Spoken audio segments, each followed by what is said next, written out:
வணக்கம் நேயர்களே. தேநீர் கோப்பைக்குள் சைனட் கலந்து கொடுக்கப்பட்டிருக்கிறது. 6 பேர் உயிரிழந்திருக்கின்றார்கள். இந்த சம்பவம் ஒரு ஹோட்டலில் இடம்பெற்றிருக்கிறது, 5 ஸ்டார் ஹோட்டலில். அந்த ஹோட்டலில் தேநீர் விருந்துக்காக சென்றவர்கள், தேநீர் அருந்து சென்ற 6 பேர் தேநீரில் சைனட் குப்பிகள் அல்லது சைனட் பதார்த்தங்கள் கலக்கப்பட்டதனால் அதனை குடித்து உயிரிழந்திருக்கின்றார்கள். இது தொடர்பாக அந்த 6 பேரும் யார் என்று அடையாளம் காணப்பட்டிருக்கிறது. அதில் 3 பெண்கள் 3 ஆண்கள் உள்ளடங்குகின்றார்கள். 2 பேர் அமெரிக்காவைச் சேர்ந்தவர்கள் என்றும் 4 பேர் வியட்நாம் நாட்டைச் சேர்ந்தவர்கள் என்றும் சொல்லப்படுகிறது. இந்த 5 ஸ்டார் ஹோட்டல் அமைந்திருக்கின்ற நாடு தாய்லாந்து. என்ன நடந்தது சொன்னால், ஒரு முதலீடு சம்பந்தமான பிரச்சனை. அந்த முதலீடு சம்பந்தமான பிரச்சனையில் தான் இந்த 6 பேரும் இறந்திருக்கின்றார்கள். இப்பொழுது போலீசார் என்ன செய்கிறார்கள் என்று சொன்னால், இந்த தேநீர் கோப்பையில் சைனட் பதார்த்தத்தை கலந்தவர் யார் என்ற சந்தேக நபரை நாங்கள் தேடி பிடிக்கப் போகிறோம் என்று முதலில் கூறப்பட்டது போலீசாரினால்.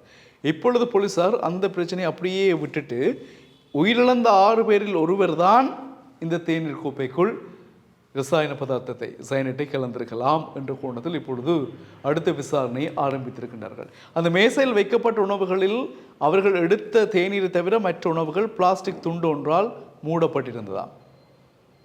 இது முதலாவது விஷயம். 2வது, அவர்கள் இருந்த பகுதியின் உட்புற கதவு மூடப்பட்டது, வெளிப்புற கதவு திறந்து வைக்கப்பட்டது. அப்பொழுது போலீசார் சந்தேகம் கொள்கின்றார்கள், அந்த அவர்கள்தான் தங்களுக்குள் முதலீட்டு பிரச்சனை காரணமாக இவ்வாறு சம்பவத்தை மேற்கொண்டிருக்கலாம். வேறு யாரும் கலப்பதற்கு வாய்ப்பில்லை, ஹோட்டலில் வேலை செய்கின்றவர்கள் வைப்பதற்கான வாய்ப்புகள் இல்லை என்று ஒரு கதையை சொல்லியிருக்கின்றார்கள் போலீசார். அதில் உண்மை எது பொய் எது என்பது தொடர்பான விளக்கமான விசாரணைகள், பதில்கள் இன்னும் வெளிவரவில்லை என்பதுதான் உண்மை. தாய்லாந்தில் இருக்கக்கூடிய 5 நட்சத்திர ஹோட்டலில் இவர்கள் போய் அமர்ந்து தேநீர் குடிக்கின்ற பொழுது கலந்தவர் தனக்கு ஏன் கலக்க வேண்டும் என்ற கேள்வி உங்களுக்குள் வரலாம். சில வேளைகளில் நான் உயிரோடு இருந்தால் மற்ற 5 பேரும் இருந்தால் நான் தான் சந்தேக நபர் என்று என்னை பிடிக்கலாம் இல்லையா, அதனால் நானும் இறந்து விடலாம் என்று எண்ணினாரோ, அல்லது உண்மையில் வேறு ஒருவர் தான் இந்த 6 பேருக்கும் கலந்தாரோ என்கின்ற விடயங்கள் இப்பொழுது குழப்பமான சூழ்நிலையாக இருக்கிறது. எனவே ஒரு தேநீரில் கலக்கக்கூடிய சைனட் ரசாயன பதார்த்தங்கள் தேநீர் மட்டுமல்ல, அங்கிருந்த இறந்த ஒருவருடைய உடலில் இருந்த ரசாயன பதார்த்தத்தையும் தேநீரில் கலக்கப்பட்டதாக சொல்லப்பட்ட ரசாயன பதார்த்தமும் அங்கு அந்த மேசையில் கண்டுபிடிக்கப்பட்டிருக்கிறதாக போலீஸ் அதே ஒரு விஷயமாக சொல்லப்பட்டிருக்கிறது. ஒரு வெள்ளை நிறத்திலான ஒரு பவுடர் பேக்கெட் ஒன்று அங்கு காணப்பட்டதாகவும் போலீசார் சொல்லியிருக்கிறார்கள்.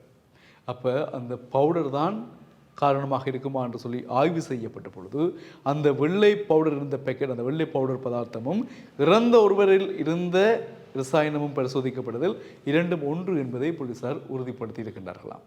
ஆக அவர்கள் சொன்ன முடிவு என்ன? இவர்கள் வந்தவர்கள் தான் தங்களுக்குள் தாங்களே பிரச்சனைப்பட்டு தேநீரில் அதை கலந்து அவர்கள் உயிரிழந்திருக்கிறார்கள்.